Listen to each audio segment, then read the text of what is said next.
real business owner. Whatever your situation is currently is not your forever situation. That's really what real business owners is, man. Like, we don't care where you come from, where are you going? Our goal and our job is to reduce the mistakes that you have to make or the money that you have to lose. You want to be an entrepreneur, you want to be successful, don't give up. You learn, adjust, and continue to move forward. Welcome back to the Real Business Owners Podcast. This is episode 104 with myself, Trevor Cowley, Kilo G as always. Up? Guys, today we have a treat for you. One of our good friends, one of our Apex brothers is with us today. This individual is an entrepreneur, a podcaster, a speaker, a mentor, and also runs a nonprofit that's really taken off. So everybody welcome Mike Claudio to the show. Appreciate it, man. Yeah, dude. Quite it's good the to have intro. you. Yeah. That's grown over the last couple of years. Yeah, well, sure. I was trying to think of anything else that I could add. I was going to say good golfer, but that would be a lie. I'm great with a 3-wood and a 9-iron. Yeah, 3 clubs. 3-wood, 9-iron, and a putter is all I was you going to say use. coach, but you said mentor, but then I was like, some people I have seen put coach and mentor. I'm like, is there a difference? I don't know. I think the difference is like people who have done it and people who have not. Yeah. I think some people like to push what they've seen other people do or learn through other things, and I think a mentor is somebody who's actually done, like lived through what they're coaching other people through. I like that. Yeah, I like that. That's a good point. So just a little framework for people. Tell them a little bit about yourself, like where you grew up, how you grew up, whether you grew high up on the hog or, humble beginnings, all that good stuff, just so they can get to know you a little bit. Sure. So I grew up in Pittsburgh, Pennsylvania. I was born and raised there. I can see that, bro. You're a brute, dude. Yeah. It seems right. That's Kel's football team. He's dude. he looks like Big about Ben, bro. Yeah, he's Big Ben, dude. I've heard that. Yeah. So I grew up, middle class. We never really wanted for much. We didn't do a lot either. Like I was a 4-sport athlete growing up. I did baseball, basketball, football, and track. Moved in high school. So middle of 10th grade moved, which was like life changing. Yeah. In a bad way? Or like at the time you thought it was a bad way, but then in hindsight it ended up being good, or what? I moved from Pittsburgh to Central Virginia. Okay. And so it was a culture shock. It was an attitude shock a little bit because in 10th grade, and I was in the same people, the same friends forever. Oh, and then, your friends are you move into a high school in the middle of high school. I moved literally after football season, 10th grade. Yeah. And that was just a lot to take on and take in. I mean, looking back now, I'd say it was a good thing in retrospect, but at the time I got a little lost. Yeah. That period of my life, that 5-year period after we moved was probably the darkest part of my story and my journey. Do you think that's because you were holding on to the old life and all the thoughts and what could have been back home? I think it was I didn't have an identity. So when I moved, I just basically formed into the ecosystem I was in, and in Central Virginia, there's not shit to do. So I mean, drinking, drugs, women, partying, school. Yeah. But I picked up a lot of bad habits because of that. I didn't have trying a strong to fit identity. in basically at that point, and then you you ran with the wrong people. You want to get invited to a party. You want to you want to make friends in 10th Yeah. grade with people who've never seen you. And I look like a grown ass man. Yeah. I found out later that for the first 3 or 4 months after I moved, people thought I was a narc, so I didn't get invited anywhere. Really? I looked old as shit. He's a cop. No, I swear to God. He's an undercoat. That show, 21 Jump Street. I graduated high school at the same size I am right now. Oh, damn. Yeah. Right? So I was a big boy. person. Yeah. I was shaven. I just looked like a grown man. And I found out later that people legit thought I was a narc. So I did too. I was the same size in high school. Stopped growing in 9th grade, bro. I've gained 5 pounds since high school. But so I moved to Virginia, lived there, went to college, failed out freshman year, played baseball, but the habits never stopped. Yeah. Right? I was drinking a case of beer a day and smoking a pack of cigarettes a day. The habits got bad. When I go all in on stuff, I go all in on stuff. I'm a very habitual person. And there's a lot of entrepreneurs that are like that, and that's why it's so important to control your environment, because whether it's positive or negative, when you go all in, it can be troubling if you steer that attention and that energy to something negative, right? Well, and it's just people tell me I'm one of the most structured people that they know. My schedule's locked in. That is out of pure need, out of if I give myself an inch, I'll take a mile. Yeah. Right. And I blew up. I gained 100 pounds in that process. Failed out of college. Got lost. Didn't know what I was going to do. Went through therapy. Like I was in a deep depression, like alcoholic. I think it was alcoholism. I think the alcohol drove it. Oh yeah. But like I lost sports. I lost school. I lost my identity because like I was an athlete. Yeah. That's all I ever knew. I didn't have a hobby. I didn't have backup plans. I didn't like read. Like I didn't go to class. It was sports for like, I don't know, my entire life at that point. Yeah. And so I lost everything and basically was like on my parents' couch, like trying to figure out like what the fuck am I gonna do now? Yeah. You know, When at what age did you kind of wake up from that? probably 10 years later. Like it took a while to figure out Gotcha. who I wanted to be and what I was about. But like at 19, I got a job working at a Verizon wireless retail store. Yeah. Moved out, bought a townhouse, and kind of like grew up quick. You know, 19, and you know, Trying to live on your own. trying to live my own. Yeah. Like, you know, you drink your money away, and it's like the mortgage payments due, and you're like, shit, you grow up fast. Like your decisions change, your motives change. But at that point, I still did not know who I was and what I wanted to be, and you know, come to realize now, I'm 34 now, but like it wasn't until probably 4 or 5 years ago that I realized like I was living for all the wrong reasons. I went to school like I was supposed to. I got that corporate job like I was supposed to. I bought the house like I was supposed to. Did all these things for other people, and it really was. It was like five. You were basically honoring the system, right? Well, and like my parents are my parents, right? Like my dad's father is an immigrant, so like my dad went in was like go to school, get a job, right? And my dad's been in corporate America his whole life. And I didn't know anything. Like I didn't have any entrepreneurs around me as a kid. I didn't know a single one. Like looking back, I don't know a single person that I grew up around that was an entrepreneur. That you could look to and try to emulate. But I didn't even know what it meant. Yeah. Like I just corporate America. My mom was a teacher, so they're just in the system, right? So I just followed the game plan, right? And when I filled out a freshman, like I have more college credits from high school than I do from college. Yeah. Like it just did not work for me. So trying to like start from scratch, figure out who I was, what I was going to be about. Again, I just followed the influences of the people around me, and I ballooned up. Like I was working retail, eating like crap, partying, drinking, like everything you do at 20. But I was making good money. Like I was making 60, 70 grand a year at 20, 21 years old. Yeah. That's a lot of money. At Verizon. Yeah. Well, They have a pretty good sales training in there. Yeah. Yeah. Because, dude, I've met some hustlers from freaking Yeah, Verizon. like- I've tried to recruit a few kids back in the day. to be honest with you, I think that's somewhat of a trap a lot of people get stuck in.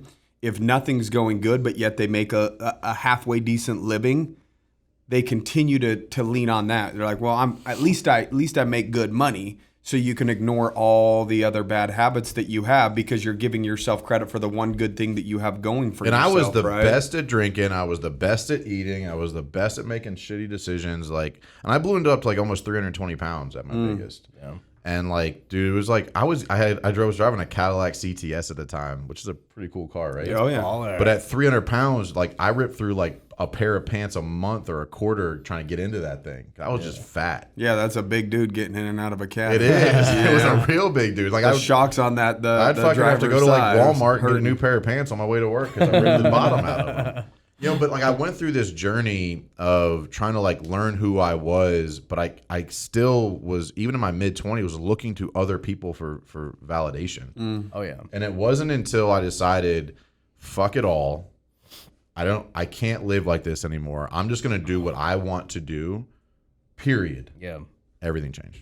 So everything changed when you, again, stopped looking for validation Yes. outside of yourself. 100%. Which, what a blessing that you did, man. People are still I doing know. that in their 40s and 50s Yeah. and 60s, and it's like everything is just all about pleasing other people, you know? Did but you I spend a can't- lot of time alone? Like how did you come up with like the thought process behind like saying, okay, this is what or was it just you got to a point where it was just so dark and it was just like, you know what, I have to stop doing everything that got me here.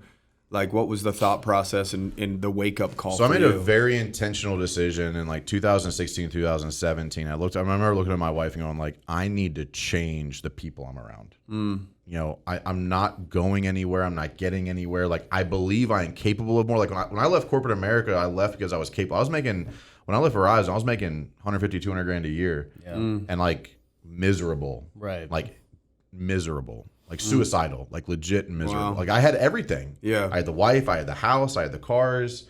I had That's what some people. that's What some people don't understand. At least at one point, you had something to chase, and it was a large income.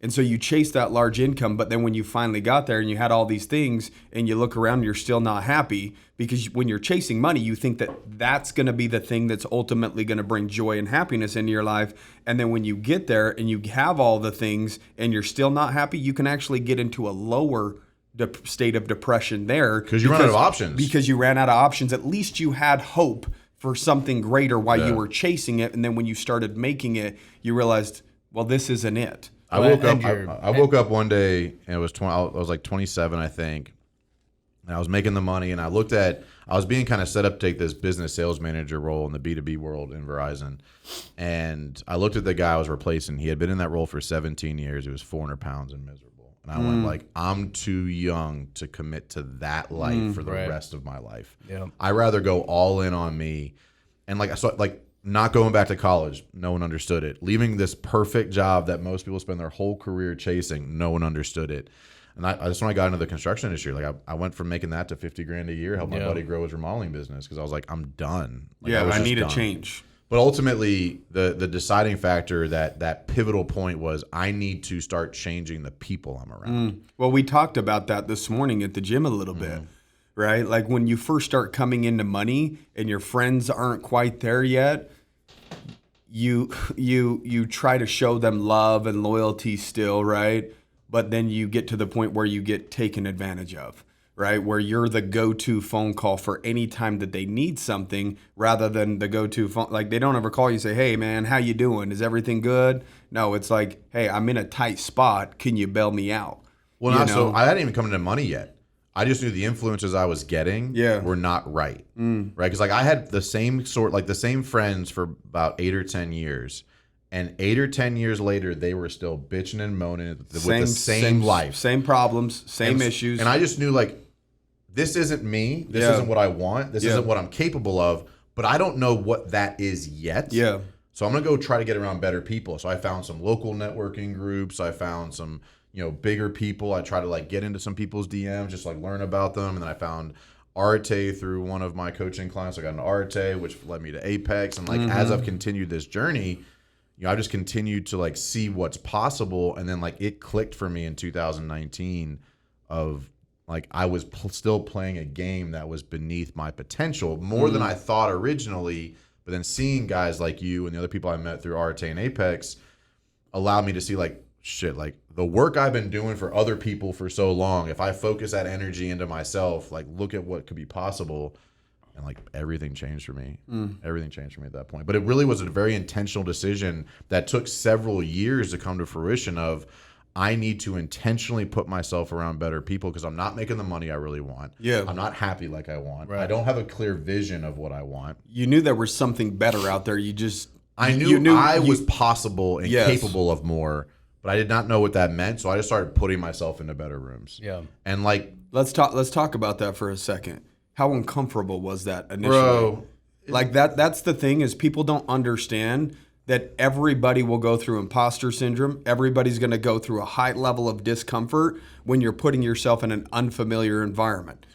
And so yes, it was, you get into Apex I got into Arete first and like in the accelerator program, like nothing was in person. So it was a little easier, kind of like you're in the Facebook group, you're like, you start to follow different people online. Yeah. And that's where I really started learning about like feeding my mind was as important as feeding my body, right? Because like I was following the wrong people or I was following too many people and getting too many inputs. So I kind of like harnessed that down. And then when I got into Apex, I started at the entrepreneur level, which is their mid-range level. I was like on the flight there going like, I don't belong in this room. Yep. Like who the hell do I think I am? Like what the fuck? And then like you just show up. Like that. And you just show up. With all the discomfort in the world.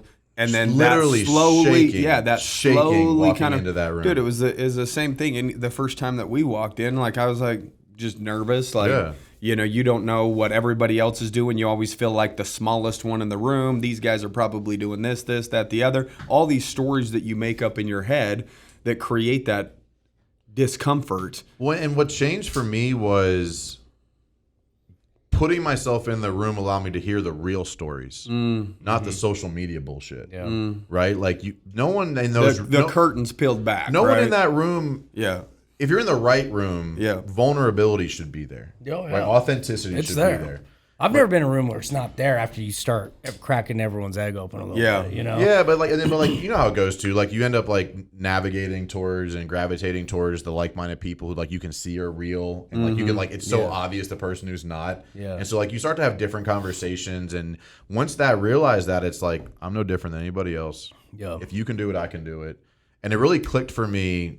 Like I'll never forget it. I walked into this first entrepreneurs in-person meeting, and Ryan asked me, "Why are you here?" And I was like, "Look, man, like I don't know exactly what I want. I don't know exactly where I'm going." I started the coaching company at that point, and I was like, "Look, I don't think you're better than me. I just think you're 13 years ahead of me, and I want to learn how you got there." Yeah. Like I'm sure you can teach me something about sales, but I'm here to learn how to grow a $10 But you million also coaching knew business. you also knew what you don't want, right? Because I was in that same boat you were in when you're looking at the 400-pound dude at Verizon. Yeah. Like I was making a lot of choices in my life, dude. I mean, hanging out in casinos, hanging out with shitty friends, hanging out in shitty environments, and I'm just like, I remember those moments hitting me where I was like, don't want to be sitting at this poker table with that old ass, out of shape, miserable looking dude with tumors all over his arm and shit. You know, smoking cigarettes, fucking. Just sounds like you had a moment that seared into your mind. Tumors on and like all this stuff. I sat with a lot of those guys over and over again because I liked poker for a little while. But like, you know, I mean, not about me, it's about you. But like, I relate to what you going through that, because I remember having a lot of moments of like, I don't know what the fuck I want, but I know what the hell I don't want. That's a great point. That's a great starting point. Some people think that they need to know what they want now to just get started. And really, you got to a point where you understood what you didn't want first. And then that is what created the journey of let's figure out really what I want to do, because the environment, the situation that I'm in, I do not want this anymore. And you started taking action. I think some people just hate where they're at in life, but they're not really doing anything about it. They're tolerating it still. And they're sacrificing anyway. Yeah. You're sacrificing a lot to make that 150, 200 grand a year at Verizon, but what the hell are you sacrificing? Yeah. You know, your health, your happiness, everything. Mental well-being, right? Yeah. Well, and something that I learned, which has allowed me to like start the nonprofit and start the grading company, like take all these other major actions, is like I realized the quickest way through fear is action. And what so many people I don't think value enough is like you don't need to see the entire staircase to take the first step. Yeah. Right? Like you learn how to solve step 5 in step 1 through 4. Right? People are like, well, I can do this, this, and this, but I don't know what to do when this happens. Well, you're not supposed to fucking know what you're supposed. Like at step 5, if you haven't taken step 1, you're not supposed to know. Yeah. Yet. It's not Right? The vision's not going to be clear on day one. And you don't have the details. You don't have like you're trying to make decisions without enough information. Like you're not prepared for step 5 yet. But like that shouldn't stop you from taking step 1. Like when I started the nonprofit last year, I literally it started as a family initiative to donate 100 pairs of shoes. Yeah. And I was like, well, why stop this year and why stop at 100 pairs? Yeah. So I was like, I literally Googled how to start a nonprofit. And I followed the fucking steps. Yeah. That's it. So again, there's a lot of free information online. And then last year, in literally 30 days, he raised $35,000 to put shoes on kids that can't afford it. Right. Right. And, you know, we talked a little bit. You know, I made a donation last year.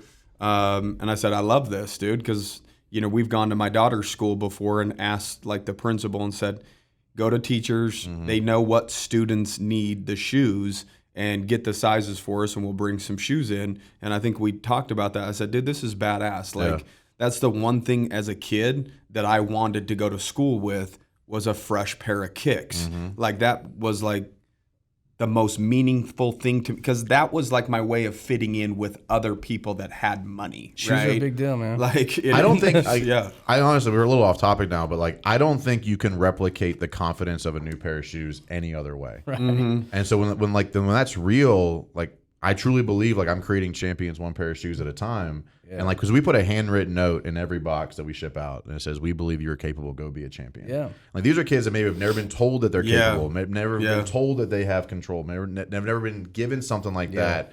And like my vision is, if one of those kids takes that note, puts it in their mirror, and it makes them make different decisions, like that changes an entire lineage of a family. 100%. Right? And like that's huge. That's one pair.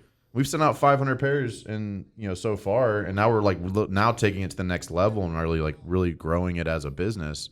But like it all came from like you said, you don't need to know where you're going. You just need to know that the season you're in is not where you want to be, and take small steps. Like, it took me 3 years of trying to find better networks to find Arete. Arete led me to Apex. Yep.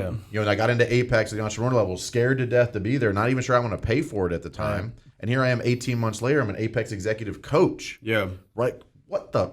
How? Yeah. All I did was just keep showing up. Yep. I just kept showing up. I just kept doing the work. I kept getting a little bit better. The path gets clearer and clearer as you go down it, right? You can't go to step 2 or 3 unless you've done step 1, then step 2, step 3. Well, like, I think not even clearer. It's, I've been presented opportunity that I couldn't even have imagined before.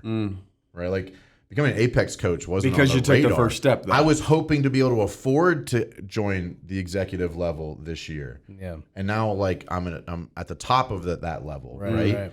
And am I the best in the room? No. And you want to talk about real imposter syndrome, getting on the call with guys like Scott Simmons saying, I'm your coach. Like, what the fuck am I going to teach this guy? Right? Like, I mean, like, that's some real imposter shit. But then he gets on, like, man, I'm really trying to figure out how to build, like, a virtual training platform. I'm like, fuck, I got this. Yeah. I've built that from scratch. Yeah. And you underestimate, like, these are opportunities that I could not even have imagined before. Because I look at it as when you're going up a mountain, the further up you go, the farther you can see. Yeah. You can't, like, when you're at the bottom, you can't see past the trees that are right in front of you. You go up a little bit, maybe you see that next mountain. You go up a little bit, you see the next thing. So I'm being presented opportunities now that I couldn't even have imagined before. But I'm a fall in love with the process and the results will come guy. Yeah. I've been like that in sales like my whole career. Yeah. So, like, I literally just wake up every day and follow the game plan. I create the some game plan and just follow it, and I do it, like the podcast, the YouTube channel. Yeah. Like, when you guys started, I mean, you guys are kicking ass with this. I mean, you're like 0.5% fucking people. It took me months before I hit my first 1,000 downloads. I don't even know where we're at anymore, but Well, I was telling him this morning when we saw on Spotify, it was 66,000 business podcasts. And I think we were ranked like 213 or 216 or something like that. Right around there, something like It's that. like half And your it's like top half top percent. half percent on Spotify. Yeah. I just don't know the numbers on iTunes. But that wasn't like your You goal. know? No, it wasn't the goal. It was just, let's start. Let's just start. Like, to be honest, when we started, we thought it was not really going to do much, right? Like, but you just have to start to see where it goes and where it leads you. Just like you started 18 months ago, nervous, scared, uncertain, and then here you are 18 months later, you're one of the coaches inside the group, right? Yeah. And you just have to start to see where where the potential is with that opportunity. And so here's like, I think it kind of stems back to what we were talking about. It comes back to, I really do not give a fuck what people think. yeah. Right? Like, if I cared what people thought, like if I showed you my first YouTube video ever, it's terrible. Oh, yeah. Yeah. But I didn't care. But people don't want to be terrible. They No, just but- want to be but great here- right but off But right here's the off reality the bat. of it. Here's the true reality of it. When's the last time anybody listening scrolled down an Instagram feed more than a couple pictures? Yeah. You It don't. doesn't happen. It doesn't happen. I have 900 posts on Instagram, Yeah. and pretty much every one of my followers hasn't seen the last 870 of them. Yep. Oh yeah. Right? And so the more work you do, the faster the shitty work gets pushed away. Right? And the reality for me was, I look at it like, I'm a big baseball guy, right? Yeah. Like, in Little League, the only people watching is your family.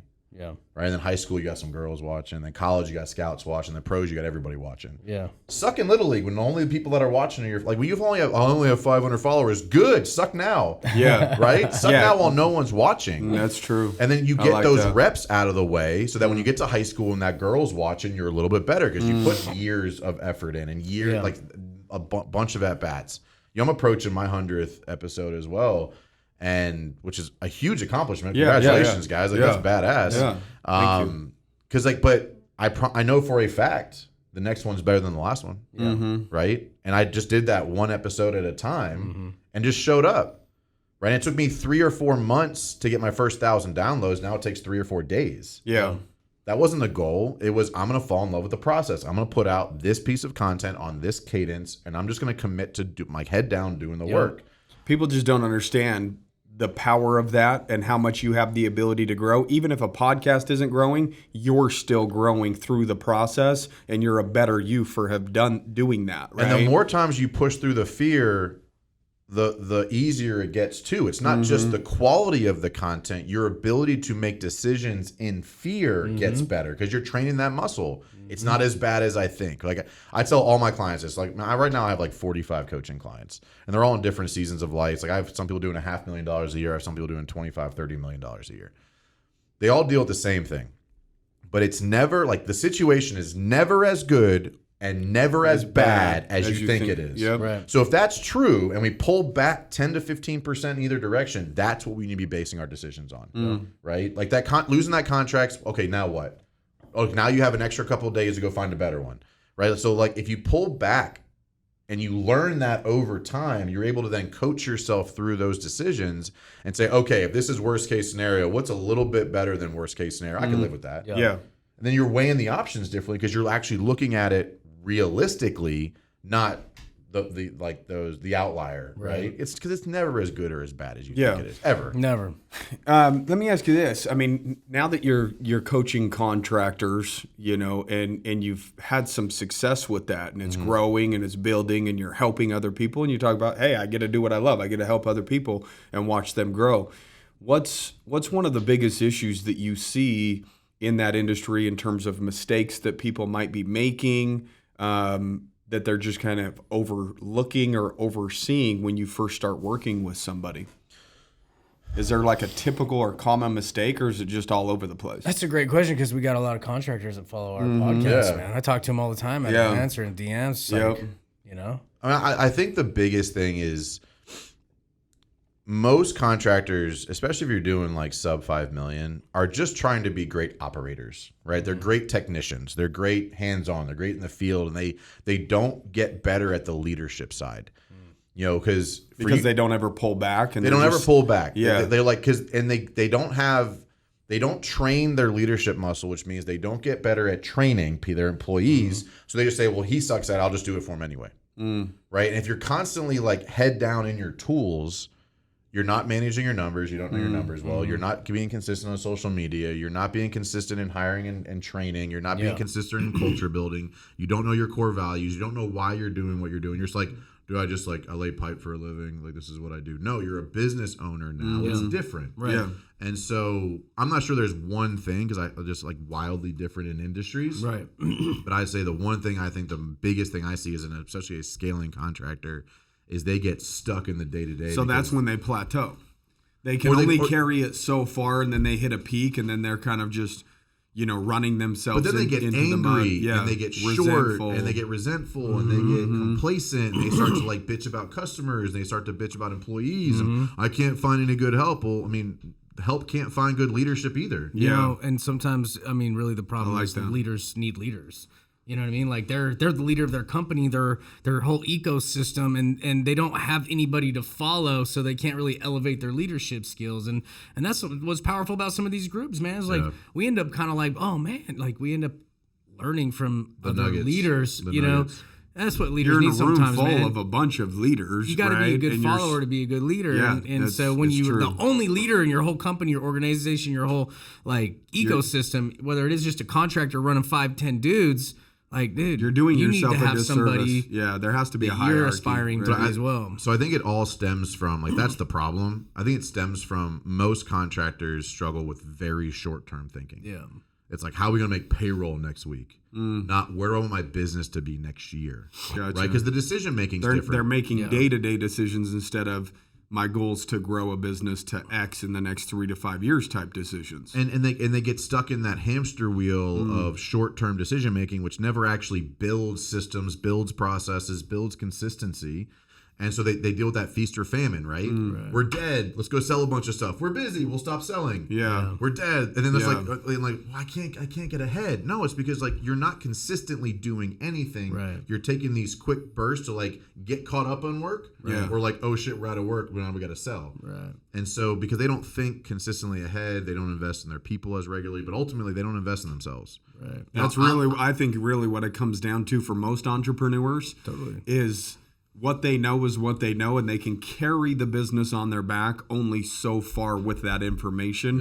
Yeah. And we talked about basically continuing your education even outside of high school or college. Self-education is the most important education because that's a lifelong journey. You're going to always be figuring out yourself a little bit better year after year. You're going to figure out how to improve, tweak, change things year after year, as long as you're always focused and committed to the self-improvement journey, becoming the best version of you. Well, I'm sure you guys get this a lot, like in what you do with Easier Accounting too, is there's so many business owners that's like, well, my industry's different.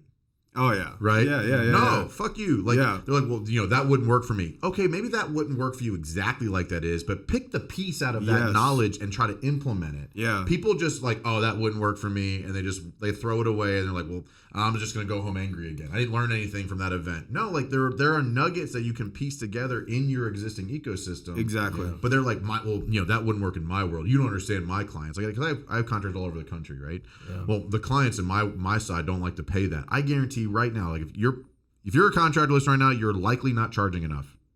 Period. Because you have fear that if you raise your prices, you won't get customers. Right. But I right now, I bet you have a competitor that just bought a bunch of new trucks. Yeah. You have a competitor that's a bunch of happy employees. You have a competitor that's running ads. You have a competitor that's winning at a higher price point. You're no different other than you don't believe you are capable of delivering on the value at that price. That's it. You're scared. Well, some people are like, hey, well, my industry, I it's hard on social media. And it's like, somebody in your industry is winning on social media. So every industry. So just because it's hard, does that mean you shouldn't do it? No, that just means you might take a little bit longer to figure it out. But because it's that difficult to figure out, that means the reward is going to be that great.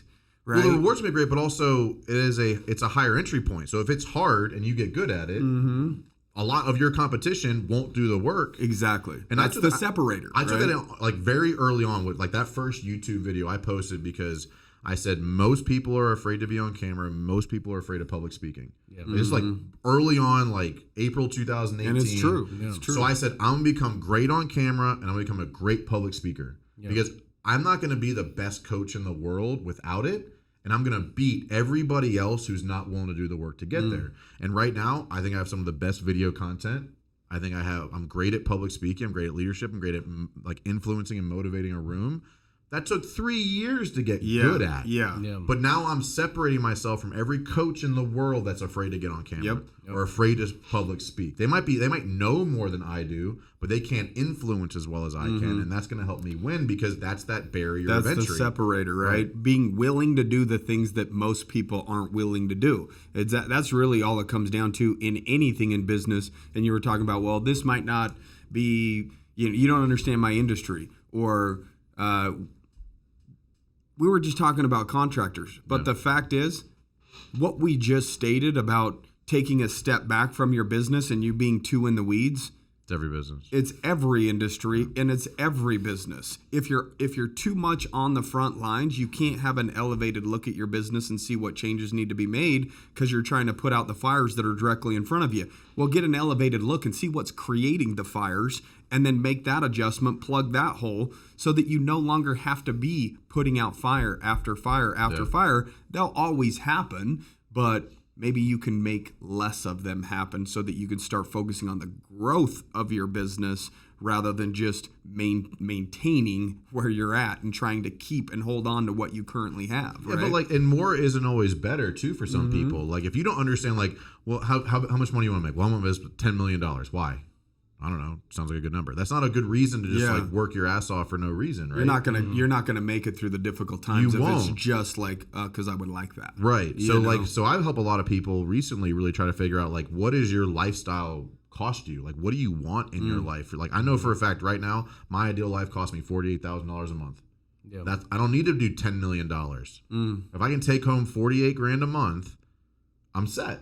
Yeah. That gives me the houses I want, the cars I want, the vacations I want, the education for my kids that I want.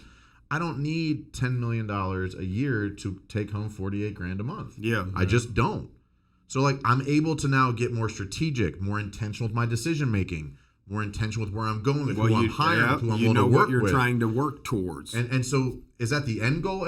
No, because what I want is going to change over the years. You evolve. As you evolve, so will what you want. But most people just head down, I'm going to work because I want more. Sometimes it's maybe I need to pause. Maybe you just need to flatten the top line revenue and let's figure out our processes. Let's get more efficient. Let's get more profitable. And so $1 million year over year gross could turn into an extra couple 100,000 net. You know, maybe you lost $100,000 last year, same revenue. Let's get intentional with our processes. And now you made $200,000 this year. Right. Like some people just need to pause a little bit and like, cause look, people follow you, other people. They're like more and growth, and hustle. That's seasonal. Not like in the year, but in life. Right.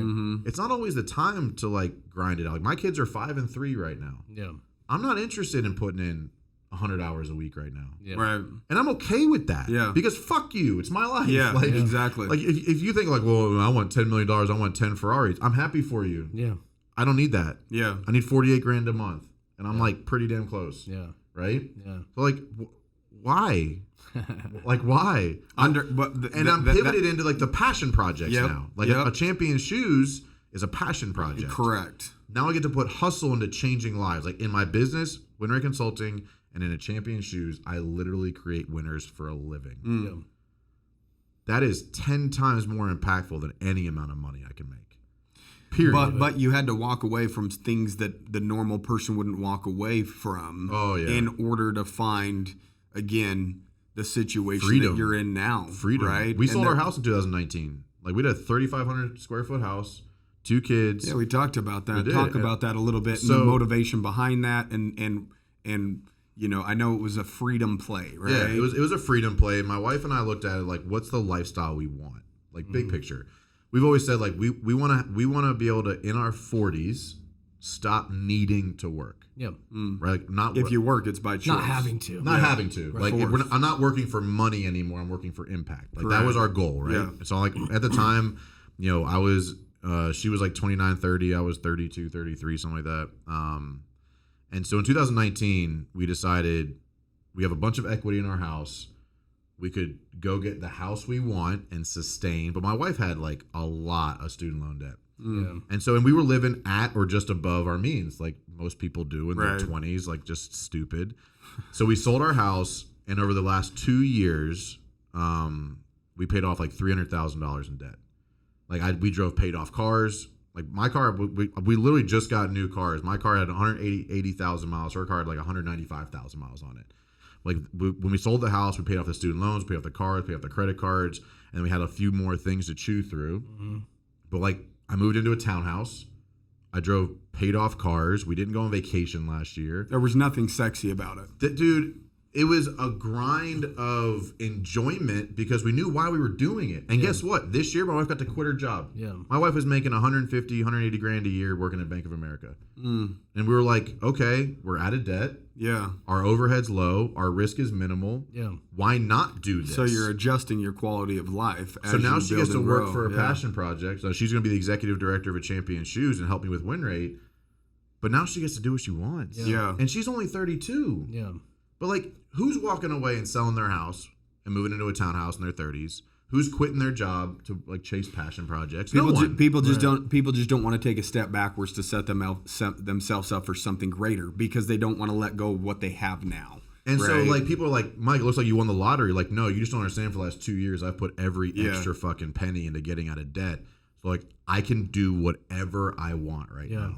And you guys, it sounds like you guys kind of laid out a plan to do this. Absolutely. And that's where a lot of people, I think, mess up, dude, is like they don't have the money to go hire a coach or hire someone to teach them. They don't have like the capacity in their brain to think like, oh man, like it's just, they just think, oh, it's not for me. No, short-term like, comfort. We talk about this all the time. And so the thing is the information's out there. Like, is there a lot of impact in going hiring a coach like you? Absolutely. But like, you didn't have a coach to say, hey man, go set up go set up a 501c3 like this and let me coach you how to do it. You were like, sure I did it okay, wrong. I'm just gonna actually go and find the steps and do it. It's like someone wanting to get in shape. Like, you don't have to go hire a trainer. I prefer that because I can, right? But if I really did not want to tolerate my situation anymore, I can go find a dude on fucking YouTube and follow his structure. If I can't create my own. The information's out there. And here's what my wife and I learned. Like, we tried to do the budgeting, we tried to do the buckets, we tried to do the envelopes, like, but we just never gave up on the effort and the mission.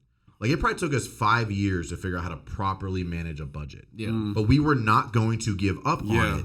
right? Because we knew for a fact if we did not figure this out, we were gonna be behind the 8 ball forever. Exactly. Because like, dude, I was paying $2,000 to $3,000 a month in student loan payments for 10 fucking years. And that would have gone on for another 15 or more years. Yeah. If you didn't take that If step we didn't back take the step to sell the house. and get you the freedom that you needed to really chase the true goal. But it was because of 5 years of trying to get ahead of it and trying different budgeting platforms and different apps and different spreadsheets. But what we decided to do, and almost unintentionally, was we are not giving up on ourselves. Yeah. When I've lost 80, 90 pounds. Like my biggest, I was 320. I'm probably 235-ish right now. It wasn't just like straight downhill. It didn't happen in 2 years, right? It was wins, plateaus, losses. But I'm fall off, but you get back up. Giving up on myself. I think so many people give up on themselves. Yeah. That's not for me. Maybe that version wasn't for you. Maybe that approach specifically wasn't for you. But being fat, broke, and miserable ain't for you either. So what are you going to fucking choose? Because no choice is a choice. I mean, a lot of people say that, but that's real. I honestly think the reason why people quit and give up is because they're starting to outwork their identity, right? And they get exhausted, they get tired, and this isn't for me. Yeah, the old you. It's not for the old you, but you have to go through that to create the new you and the new identity to where that is you, right? Your schedule looks completely different now than it did 4 years ago or 5 years ago, but you've created systems and processes that you could follow that you know are going to deliver the results that you want. Now, do you have to take a step backwards and eat shit for a period of time to set yourself up for those results? 100% of people have to do it. Yeah. There's like no way around it. It's not a sacrifice, it's an investment. Yeah. Like I don't like if you look at it as eating shit, that doesn't sound great, right? I'm going to invest by not doing these things in the future version of my life that I want. Because you are a future thinker. Yeah. A lot of people You have to though. aren't, but can be, right? You just gotta make a decision that I want this and I'm gonna keep working at it until. Yeah. Like I'm an at all cost kind of guy. I'm all in or all out. Yeah. You've always known, and I can relate to this, I know Trev can too, you've always known like, dude, there's something special about me. You know what I mean? And I feel like everybody has that at some point in their life, but they lose it. That flame gets put out. They allow it to get put out. And they just kind of start buying into like, man, this is just the hand I was dealt.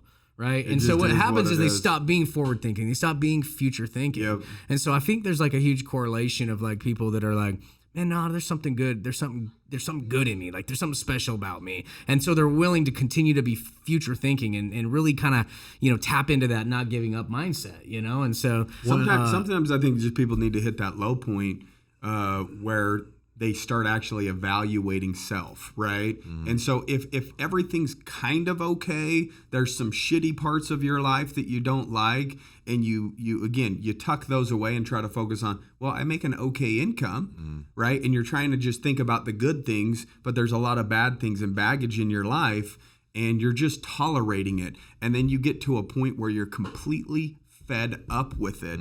That's the conduit of change. Until the day you get completely fed up with whatever your situation is. It could be your weight, it could be your finances, it could be your mental health.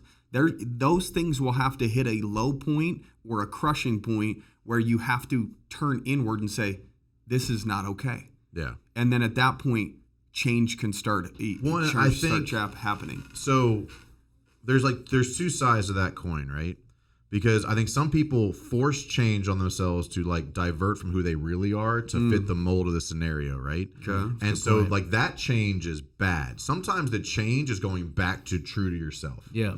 Because I truly believe like what is a downside in one season of your life is a huge positive in another season of your life. Like I was an outcast. Yeah. I had trouble making friends. I had trouble fitting in. I was always awkward. I was always like the emotional one. Like my feelings got hurt easy. I got bullied a lot, even though I was the biggest kid. I've literally never been in a real fight because like I didn't want to hurt anybody. Like I was.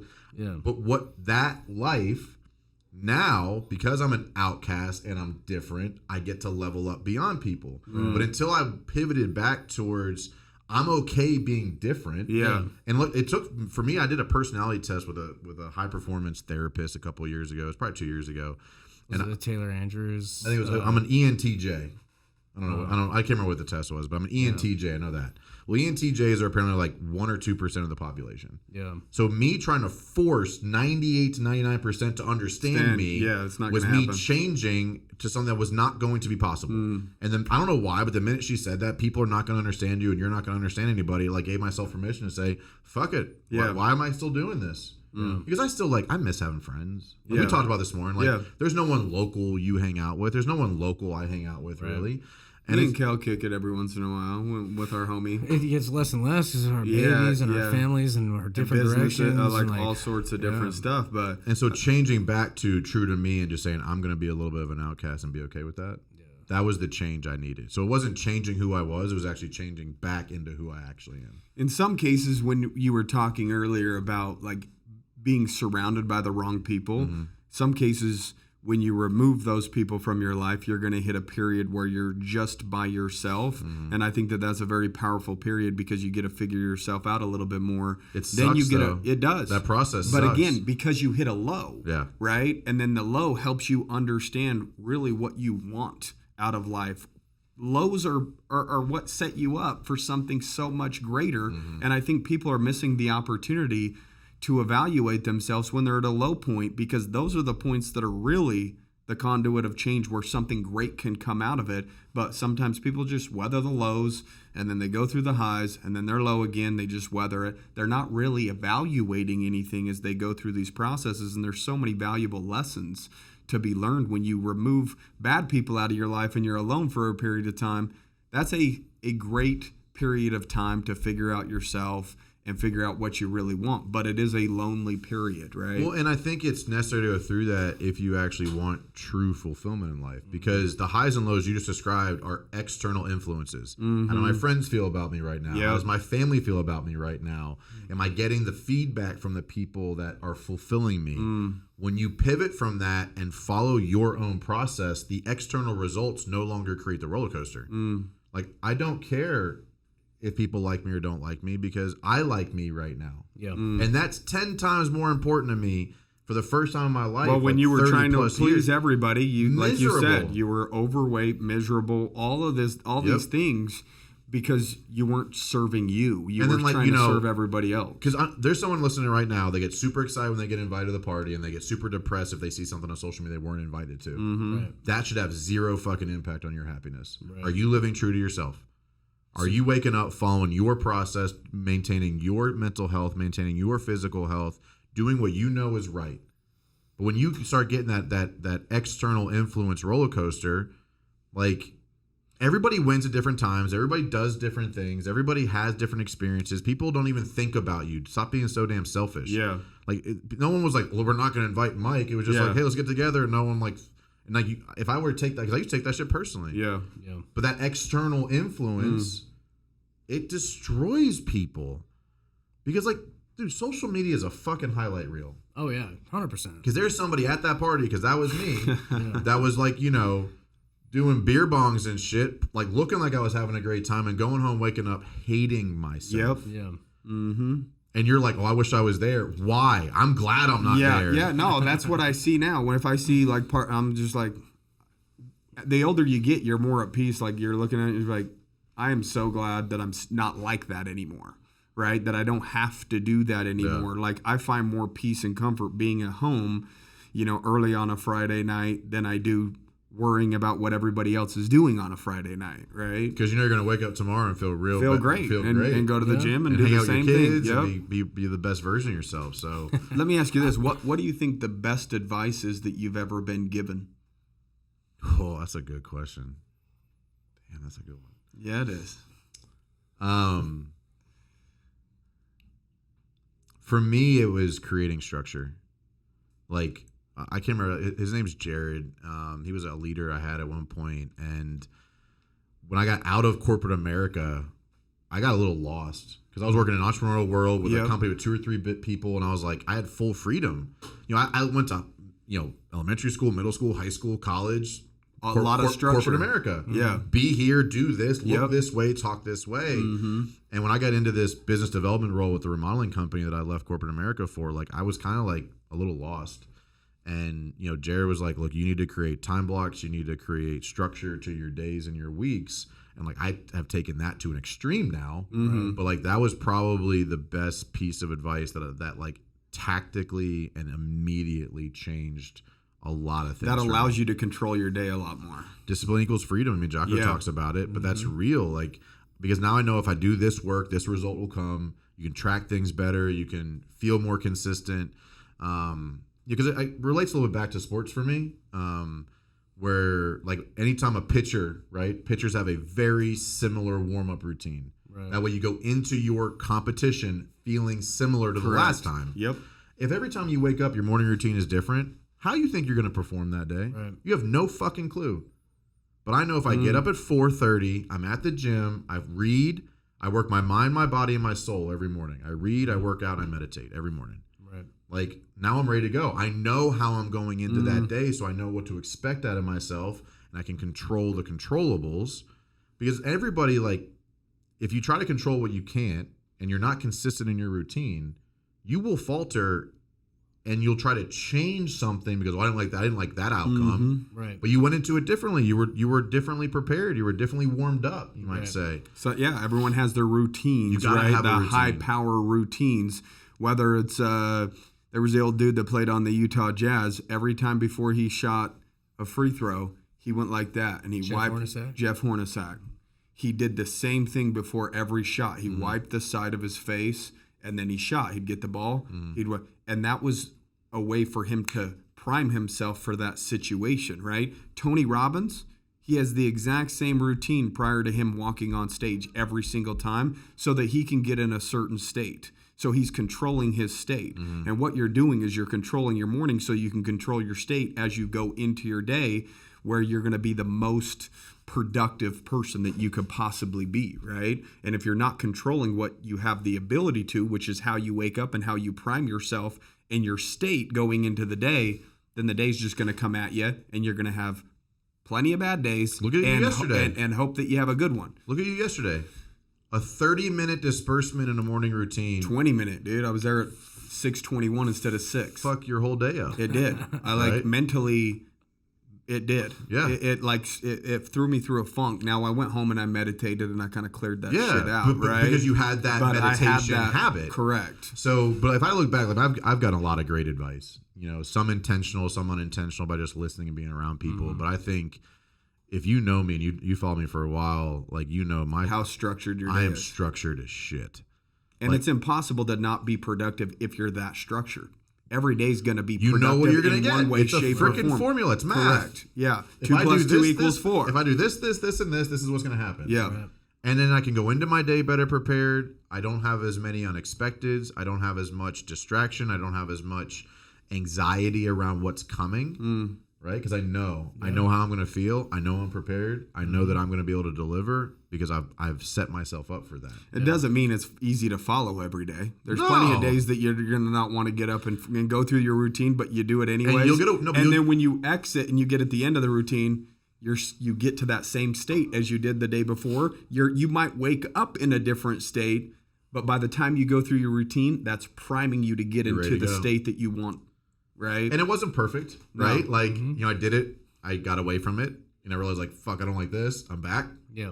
So how did that evolve over the years? Because most people don't say all of a sudden my new habits are going to be this, and this, and then they just honor 4 brand new habits all at one time. Yeah. Did it start just, okay, I'm going to wake up earlier and exercise, and then you slowly just added to that? It started 10 years ago with, because I didn't like prospecting.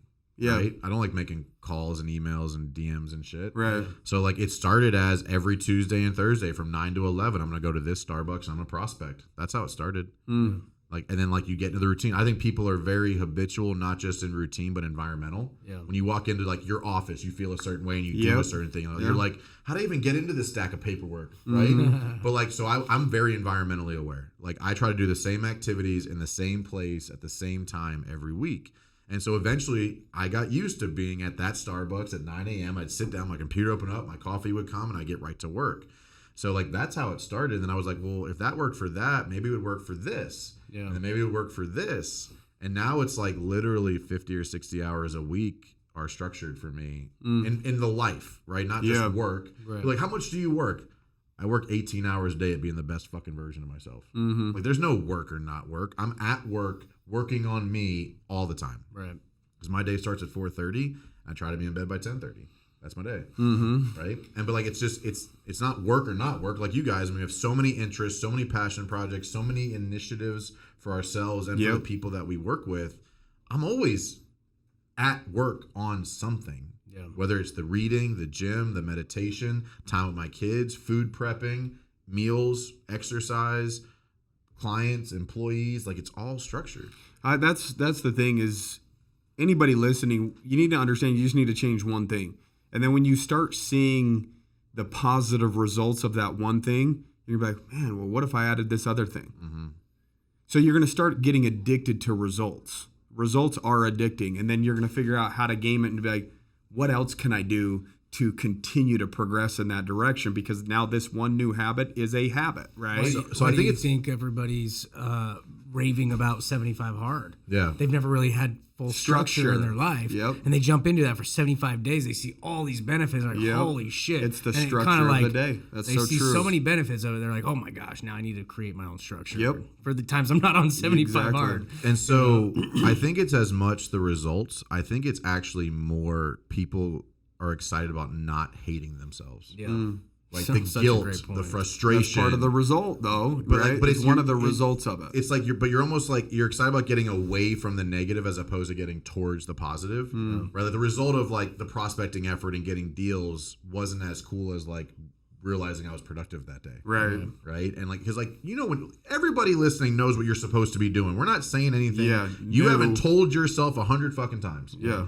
But it's getting away from that anxiety, the depression, the guilt, the frustration, the self-denial, the self-disrespect that people have in their heads. Yeah. Getting away from that is really what structure brought me, at least. Right. Because I'm the worst critic. I'm a depressed anxiety person, like by trait almost. When's the last time you drank alcohol? I mean, like last week. You did? Yeah, but like, I mean, I'm just in like a between phase right now. Yeah.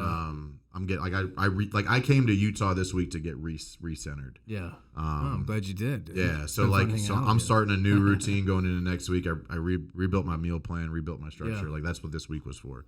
But like, I mean, I've done 75 hard 3 times. Yeah. I'm between phase 2 and phase 3 right now. Oh, yeah. So like, I'm kind of But you're in the process of writing a book, yeah? Yes. And what's going to be the topic of the book? Is it self-improvement? Is it more for contracting? No, it's personal development. Okay. Yeah, I mean, it's like how to be, like, so the title is #2strong, how to win fast and win often in a world full of obstacles. Mm-hmm. So it's like how to prep your mind, your body, your relationships, like how to go out and win in life. Nice. So I'm pretty excited. You're about getting close though. Yeah, I'm 90% done with our second edit. So I mean, it should launch the next 6 or 8 weeks. I think. I don't know the process once I'm done. Yeah. I don't know how long it takes from there. But Kale's about to send off his first edits. Yeah. Yeah. So I got. How was the edit? When they sent it back, was that so? What was harder, the initial process of getting it to first edit, or when they sent it back and you had to make all the changes? I think it was. I don't know if one was worse than the other. It was different. Yeah. Because like writer's block and trying to get your message out and then trying to like answer the questions of the editor. Like, what does this mean? I don't fucking know. I know what it means. Like, but you're trying to like learn a different way to say it.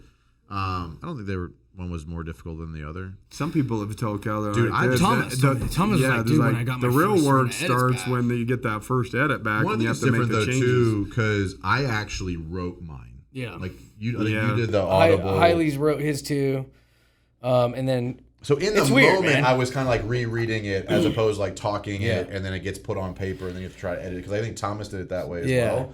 So I think that makes the editing process a little bit more challenging. Yeah. So I went back and forth on that so much, and that was hard for me too. It's taken me a full year to finally be like, oh, okay, now I know my outline, and like, okay, I'm getting it out. But I kind of figured out, okay, I need to go and record, like, because you tell a lot of stories. Mm-hmm.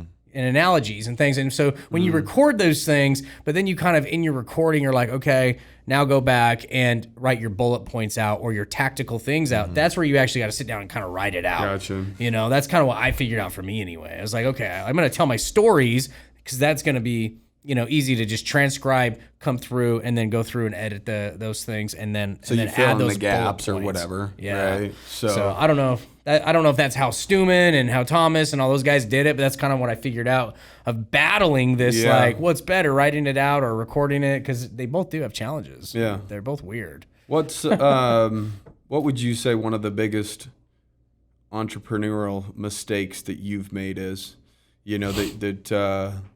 Not knowing my numbers. Like So huge. not knowing my numbers. And I would say like it was as long as money's coming in, it seems like it's fine. But it wasn't a when you- mistake I made. So like the remodeling company and then the roofing company I worked for, I didn't ask enough questions. Like both those companies financially failed because I came in and blew sales up with bad tracking, bad numbers, bad understanding of what was happening. on the surface level, everything looks good because it looks like there's good growth. Yep. But on the back end, it was telling a different story. I didn't ask enough questions. I didn't know what questions to ask at the time. Like, I was a sales guy, right? Yeah. Marketing, sales, leadership was my stuff. I didn't know the numbers side. So like I basically sold both of those businesses into some pretty bad spots unbeknownst to me. So I think that's probably like the biggest issue that like now I've really tried to like hone in on it and better understand it because it destroys people when you think you're winning and then all of a sudden you're like there's no money left. Hey, we're fine. We did $8 million, but there's no money in the bank account. Like where did that go? 8.1. Yeah, exactly. So I think the biggest, I'd say that's, maybe that didn't happen in one of my businesses as a business owner, but like I would say from an entrepreneurial perspective, like I was basically helping run those companies, even though I wasn't the owner of it, was just not knowing the numbers. It's a good learning lesson. Yeah, it is. Yeah, it is. But to be fair, like when I left the remodeling company, like I didn't know what I was doing. Like that was it. Like I left corporate America. I'm gonna help grow this business. I'm gonna give it to my son. Yeah. That was it. I didn't know what else. Right. And then all of a sudden he's like, dude, like this isn't working. And I'm like, I left a lot of money on the table for this to help you grow your business. Now you're just done. Yeah. What? So they just walked away. He just downsized. Said, I don't want to. Like I took him from like $300,000 or $400,000 to like 2.5 million in 2 years. And the stress and the pressure, the money side, like it was all of it. Like Just disorganized. He didn't scale well. Yeah, he was one of those great on-site managers, not a leader, and like he just didn't have the experience, right? And so he went back to basically being like a solopreneur. We had like 8 or 10 employees. He's just good being on the front lines, making okay money, and if that's his thing, that's his thing. That's cool. And he was like, that's cool too. Not everybody wants to scale and blow up a business. I'm happy for you. It was right for him. It was right for his family. It was right for the clients. Yeah. It was just like, now what do I do? Like, I didn't have a backup plan. It was like, I'm gonna grow this business. I literally only made $50,000 a year for 2 years. I didn't take commission or anything. Like, we're growing this business. Yeah. Gone. Rug gone. Yeah. Because I didn't have a good enough understanding of the numbers. Let me ask you, like, what's your future goals for Winright Consulting? Like, do you plan on eventually hiring other people on with you to help do some consulting and coaching over a period of time, or do you plan on saying this is just going to be a me thing, and I'm just going to take on as many as I think that I can serve, and then I'm going to kind of stop there? Like, what's your goals for that? So, looking at like Apex as is I want to be a one-on-one business coach. Yeah. Like I don't want to build these the group big thing. And like they got it figured out. Yeah. In Apex is great, but like you're not going to get a ton, especially in the lower levels, of one-on-one attention. Right? Yeah. I want to be that guy. Like I like getting into people's business. I like becoming friends with them. Like that's getting to know them on a personal level. Yeah. Like on pretty much every client Instead I've of had just is a client. friend, Yeah, right? exactly. And so I'm in the process now trying to figure out like an associate coach model where like I have 2 clients right now that I'm going to be, potentially upgrading into associate coaches where like I have 2 guys I'm working with for like over 2 years saying like, if a business comes to me saying I'm doing less than $1 million, hey, we're going to work with Lyle for like 3 or 6 months to get you the foundations up. And then like, cause I don't want to, no offense, but like I don't want to be solving why you need CRM problems anymore. Yeah, like, my skill set is more valuable than that. Not the startup. Yeah, like let's work on more of the higher level stuff. Right, I want to take a business from 15 to 25 million. Yeah, that's exactly. Fun for me. Yeah. So like I think that's probably the next step is like have this onboarding, almost like a layer situation where you have some help on some lower, help them grow to the point where then you can kind of come in and do your thing. And even that I'm somewhat unsure of. Yeah. Like because I can accomplish what I want in life on my own. Yeah. And so like I run the risk of missing expectations. I run the risk of getting too big and not tracking the numbers well enough. I run the risk of needing to work harder than I want to for my family situation right now to feed all these people. So, because all of it's additional stress, additional pressures. And so for right now, like I'm pretty good at where I'm at, and what next, I'm not sure yet. Yeah, you know, because you'll just evolve into that as it evolves. Into it. Yeah, right? And you so kind of figure it out as you go. Maybe at some point I go full bore into the champion shoes, right? Yeah, because like that has a pretty massive impact too. Like not that I don't like business coaching, but like I don't know, you know, I got these multiple baskets per se. And like you'll just see what right calls now, to your heart at that point. I am in the zone on the process I need to follow, and whatever comes next. Did you always want to be an entrepreneur? I didn't even know. Where did that just come? Okay, so that just came later in life, and so you figured that out 3 years ago. 3 years ago. Yeah. And once you came to that moment and that was the conclusion, you decided just to put your head down and go for it. Going all in. I'm going to do the best I can every day. I'm going to follow the process. The results will follow. I don't know what they are. I don't know when they'll come. Well, that's the thing that a lot of people don't understand is like, man, if you just do the work, follow the process, go all in, like you'll attract the clients to you. Well, the business will come to you. You're doing power moves and it comes to you. My goal is to create an impact. Yeah. Like my mission statement is I want to create an impact with every conversation I have. Yeah. Your mission statement is not to make $10 million, $20 million. Money. Yeah. Like, and we've said this earlier on in the podcast. Yeah, money fills up the bank account, but impact fills up your soul. And if you have the ability to do both of those in the same situation, great. In some cases, your business is a money play, and then you're going to have to do something else that fills up your soul where you can make an impact, right? And so you've got, you know, the ability to do both in both of the things that you're working on right now. And that was intentional. Like when people say, like, well, how'd you get here? I manufactured the shit out of this stuff. You built it. Like I literally, I made the investments I needed to. I took the time it needed to. I had the patience it needed to. Like when COVID hit last year, like my business got crushed. Yeah.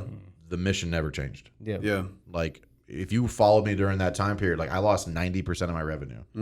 Like I do more revenue in a week than I did second quarter last year. Damn. But like the mission never changed. But that's because I sold my house the year before to give me the lifestyle I needed so we could live off my wife's income so that I could focus on the mission. Yeah. People like try to live at this lifestyle where they have to make a certain amount of money and then the mission has to change based on the requirements of needs of your lifestyle. Yeah. So I literally manufactured a lifestyle that allowed me to chase the mission. Yeah, your lifestyle determines whether you're risk adverse, whether or not you have the ability to take those risks. And some people live such a high lifestyle that they don't have the ability to take the risks because they're in prison to the things that they have. Yeah. And if they're making an investment, if it loses, they're screwed. At some point, you gotta make that pivot of like, okay, I'm not gonna chase this shit anymore. Yeah, I'm gonna do the work, and then eventually it's gonna track the shit back to you. You know, the mission. Yep. I sit down every week and I show up to every conversation ready to make an impact. Yeah.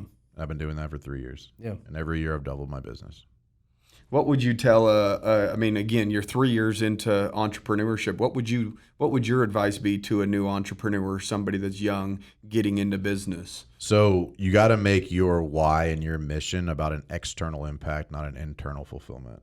Yeah. Because it's easy to give up on yourself. Yeah. Like on any well, level. how many times have people said, I'm going to go to the gym on Monday, and they don't go? But if they have somebody that they're meeting at the gym on Monday, for whatever reason, they'll make it because they don't want to let that person down, but they're okay letting themselves down. All the time. So your why, your mission has to be externally driven, and I think it has to be impact focused. So I don't care if you're a painting company. I don't care if you're an accountant. It can't be about you or your situation. It has to be externally driven. Like I will literally pour out everything I have every day. Right. Because it's not about me. It's not about the money. It's not about making you happy so you're comfortable paying the amount of money you're paying. Yeah.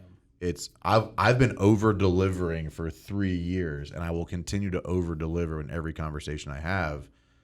So did you notice when you started chasing more of an impact outside of yourself, by default doing that the money grew?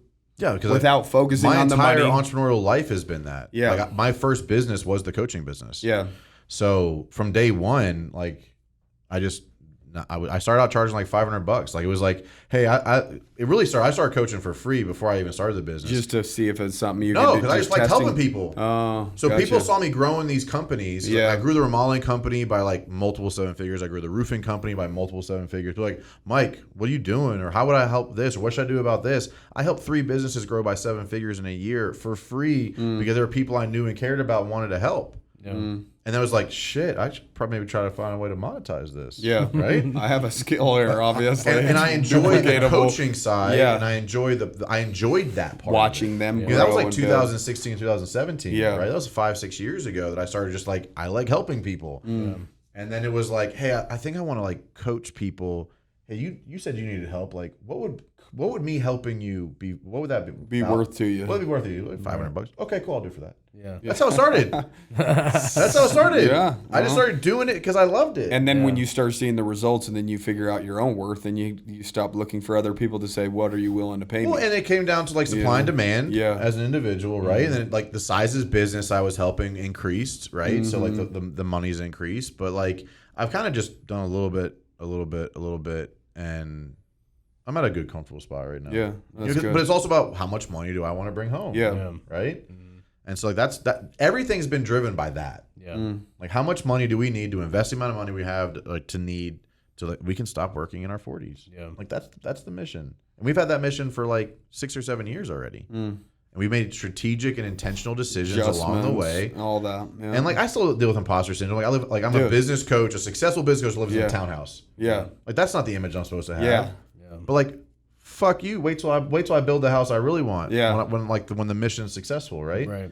And so I'd still deal with that, like the image Everybody of it. does, dude. At some point, right? 100% of And people so, deal with that. Like that's just something that like everybody has to deal with. Like it's not about what you look like right now, right?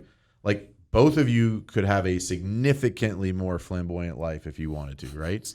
Like very, very much so. But like that's not the mission, right? Yeah. And you guys, the mission you is carry that humbleness though. The real mission should be financial security for you and your family. Freedom, financial freedom. You should be able to decide to do what you want. That's the real mission. Usually, when people are wanting to make a lot of money, they want freedom of options. They do not want to say, oh, we can't do that. We can't afford it. Yeah. So money's now making your decisions for you rather than really what you want to do with your family. I'd love to take my family on this trip to Disneyland but they can't. Right. So again, money's basically driving their everyday decisions. We can't have that because it costs too much, or we can have this.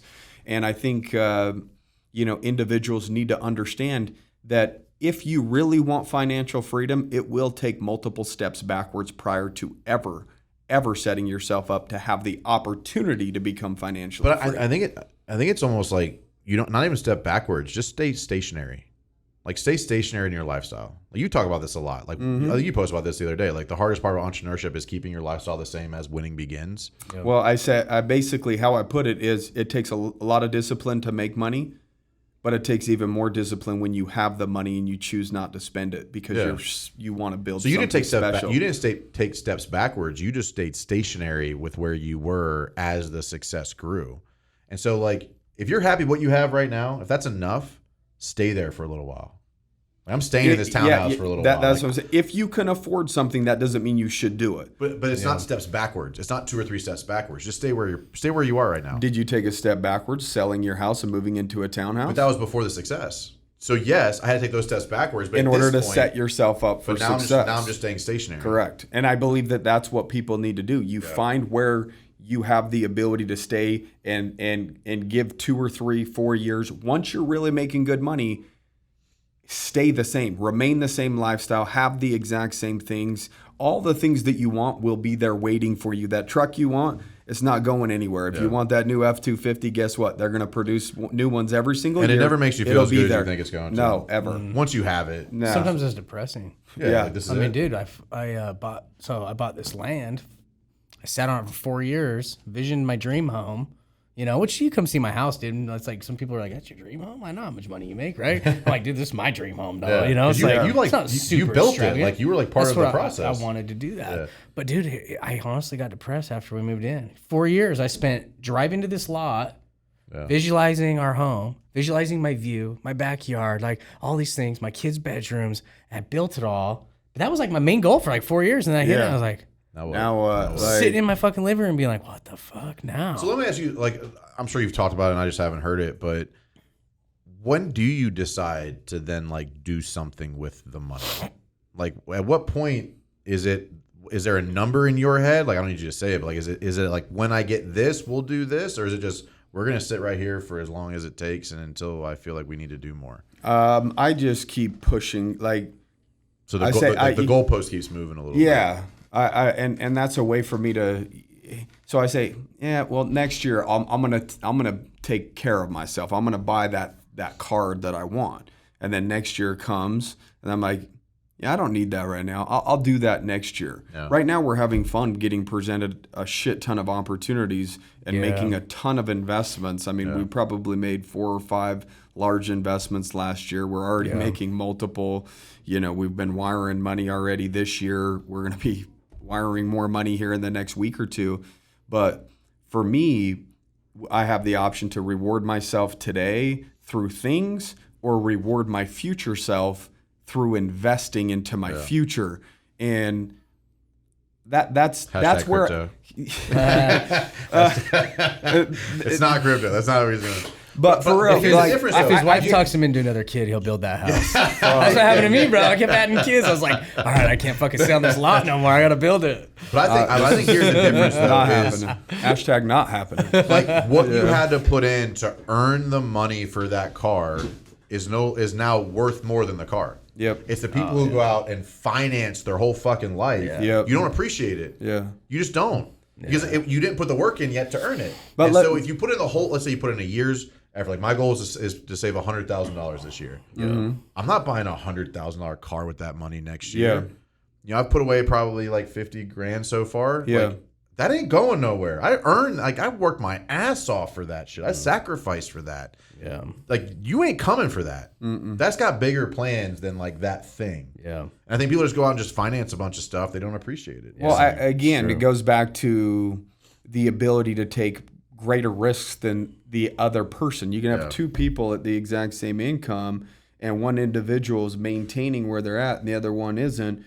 This individual, if they have lower overhead, they can take greater risk, right? And so that's where me and Keller are at right now. I mean, we could live a much more grand life and be very flashy and have all the cool things, but we're just continuing to invest into our future. That's what we're doing. And to be fair, I did buy a car recently, but like that was in the works. It was paying off the debt. It was I hit a first quarter target and I retired my wife. Dude, and so I'm buying myself a fucking car. It's fucking okay to reward yourself out of the way. No, but I like being in a position like my house payment. Dude, this house is worth well over $1 million, and I put a lot into it. But my house payment is $3,000. Yeah, dude. If I lost everything today, I'd go make $3,000 until I figure out my next move. And I like being in a position where I can go all in on something, and I can start over and go all in. I don't like feeling like, oh my gosh, my shit owns me. Let me ask you this though. Yeah. When you cut a check for $100,000 to make an investment, do you feel scared, nervous, uneasy? Dude, like I was just talking about that with my wife the other day. She's like, "You just wired off $100,000 on that land deal." I was like, "Yeah," and it's like it didn't even make it doesn't even phase you. It's weird, dude. Because again, you're risk even 5 adverse. years ago, it would have been. But if you were living different. all the way to your means, that would stress you out financially. Yeah, but like right? also it goes back to what we said earlier in this conversation about you've been training that fear decision muscle. Yeah, so that's like true. Right? So like you've proven to yourself that if I lose that, I can earn it back because I'm not afraid to take action. Yeah. It's the people who never take action because of that fear that get constantly stagnated by it. That's true. So you've been training that muscle, you've been making those decisions. Like I'm sure every $100,000 investment you made hasn't worked out the way you thought it would. Yeah, we've lost $300,000 on one business before. But again, but it didn't stop you from taking the next action. That didn't stop him for building the house that he wants to build. It didn't take anything out of my lifestyle that I currently have, right? So again, we're putting ourselves in situations where we can afford to lose far more money than anybody else for the opportunity to live a much greater life than anybody else, right? Yep. So in 2 years, we're going to have probably 12 to 15 investments in different businesses. Right now, we're about 8 deep right now. So let's say only 2, 3, or 4 of them even hit and do something decent. It's worth it. It's going to be worth it. Those 3 or 4 we're going to make up for all the other losses. And if one of them is just the grand slam, the big salami, right? And we get a $5 million check off of a $100,000 or $200,000 investment, just paid for all those other ones and some, right? We're risk takers.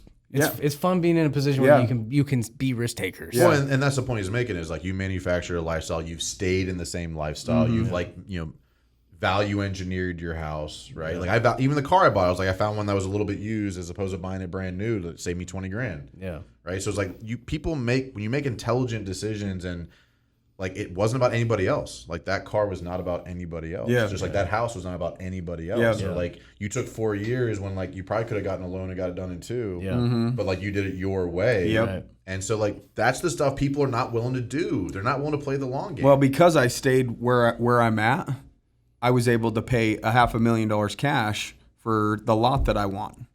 Like kind of my dream, I've always talked to even with Kel, like I want a house on a hill with a view overlooking, the city, right? Just like make sure there's not a house beneath you with a metal roof because that can shine in my window like Kel's. I tried to get him to build next door to me so he could put a metal roof on his house. Yeah. My neighbor would really like that. Yeah, your neighbor would just freaking kill us both, So no, I get, but it's cool to like, and so like it's cool to be around guys like you. Yeah. Because like, I think we would all agree like y'all ain't special, no. right? No, well, and I'm not special, and that's I was ever called, liberating. if I was called special, it was because I was a little slower and dumber than the majority of people that I was around. I had friends that had straight A's and things like that, but where are they at today versus where we're at today, right? It really, honestly, it just comes down to your heart, your mindset. That's really what it comes down to. If your heart's in the right spot and you're working on your mindset and you're disciplined enough to go through a constant self-improvement journey, in 5 or 10 years, you're going to end up wherever it is that you want to be. That's just a fact. When you didn't start making $100,000 investments. No. I mean, I remember us initially 10 or 20 grand. It was like, do we really want to part with 20 grand right now? Like, and so it seemed like a lot of money at one point. It's cool to see that and say like, okay, it's like evolved a lot. I'm on the right track. Yeah. I'm on the right absolutely. path. Like I'm behind other people that I see that are like younger than me, but like they started earlier than I did, or like it doesn't matter. Yeah, you're on year 3. Kel's owned a business since 2006. Right. That's 15 years deep, right? And so you add another freaking 12 years onto your resume. Yeah, 12 years from Yeah, now. that's dangerous. I made several resets. Yeah. But I guess at the end of the day, like there's a good point in this. Okay, so I've always I've gone through this before where I thought I was above people, and got my ass kicked. If you kind of have that mindset of like, you know what, I'm not any better than that person. I'm not above that person. I've just made different choices, right? Yep. But that puts you in a position to look at other people that are above you and be like, oh, dude, they're not above me. They're not better than me. Yeah. We're all special. No one's more special than anybody else. You just made different decisions at different phases in your life, and we've made decisions to be more disciplined or sacrifice a little bit longer or put ourselves in rooms with other people that are at different levels, and then you go in there, you do feel uncomfortable, but after a while you start learning like, oh, they're not better than me. I'm not better than him. Maybe right? One of the only things that we've done different, maybe some people are showing up every day and they are disciplined, but they're not getting uncomfortable anymore.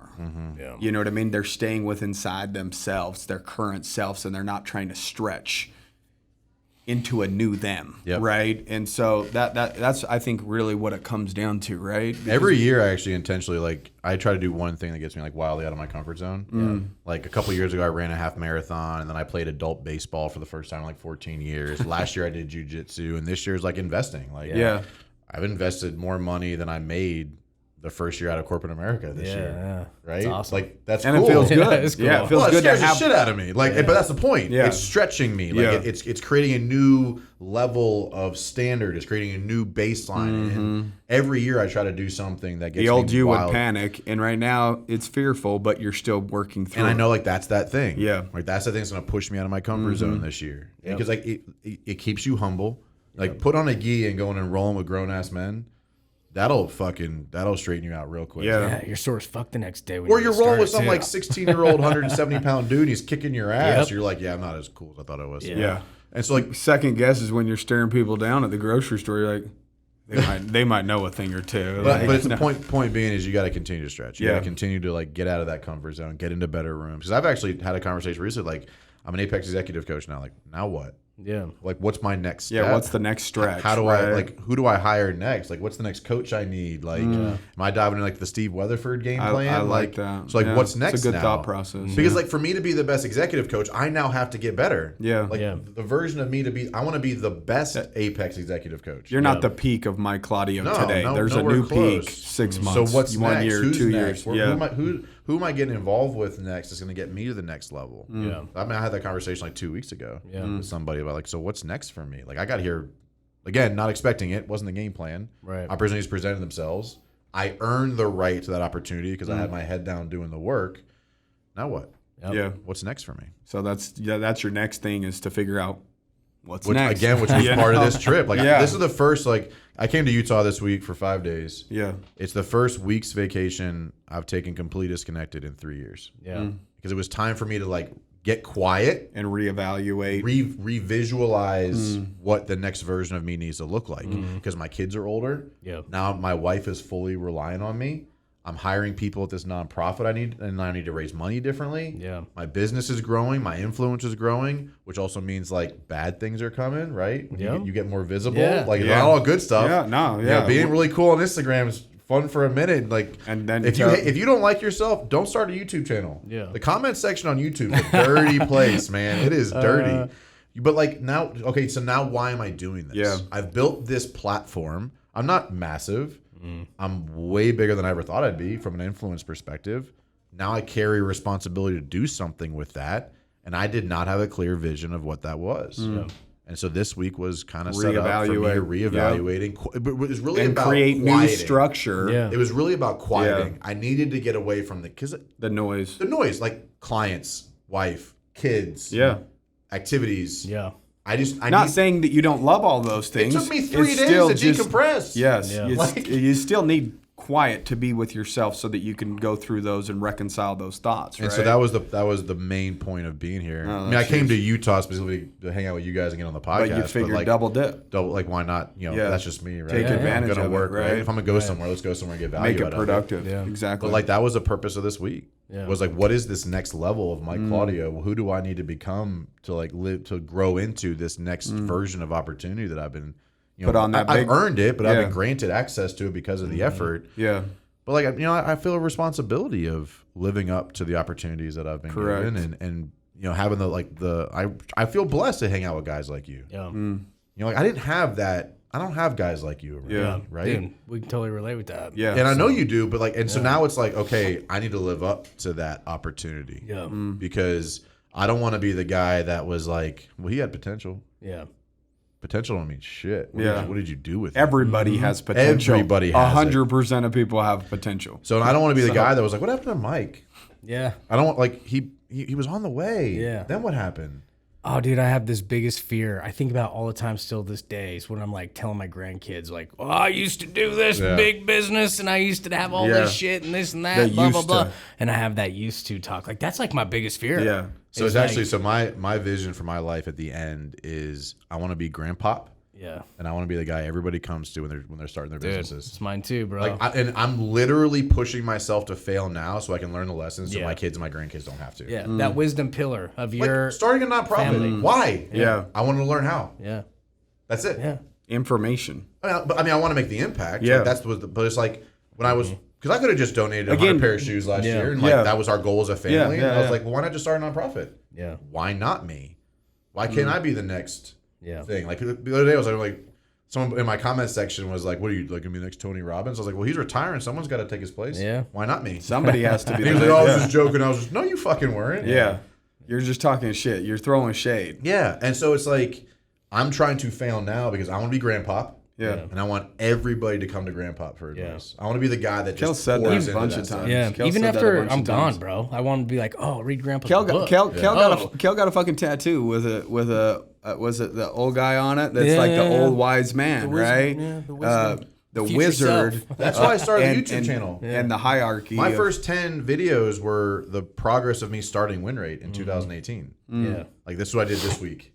This is what I did this week. Yeah. Just talking about what you did. That's how the YouTube channel started. Yeah. It was really a public facing Dropbox, and like I took it down. It's not there anymore, but like because it was terrible. Yeah. But like I did these videos, and I started the podcast. I actually started a podcast with my sons. Oh, did you? Just That's cool. we're not releasing it. We just record it once in a while. Yeah. What's going on in your life, MJ? Yeah. And he just likes talking to the mic. Yeah. And like that's cool shit. Yeah. No, that is super cool. Yeah, so we're gonna look back and like listen to these episodes and be like, When he's older, remember where we were, right? when we were chopping I'm it gonna up. make some moves. That's cool. Okay? I'm gonna make some moves that my family might not like, even after I'm gone. But I'm gonna build a ranch, okay?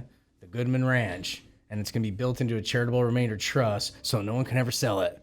That's gonna be gonna be a family staple. So when they all come together for those family reunions and shit to Grandpa's place, the ranch that he built, like I'm the dude they're talking about. You know, like, oh man, Grandpa would have done this, or you know what? well, that happened to me 2 weeks ago. 3 weeks ago, my grandfather passed away. Yeah. My grandfather immigrated to America. Yeah. Right.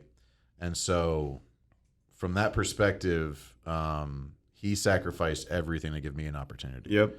And like at my funeral, I want people to remember me for the sacrifices I made, and for the advancement I created, and for the opportunities I granted. Yeah. Because like, I have 13 cousins.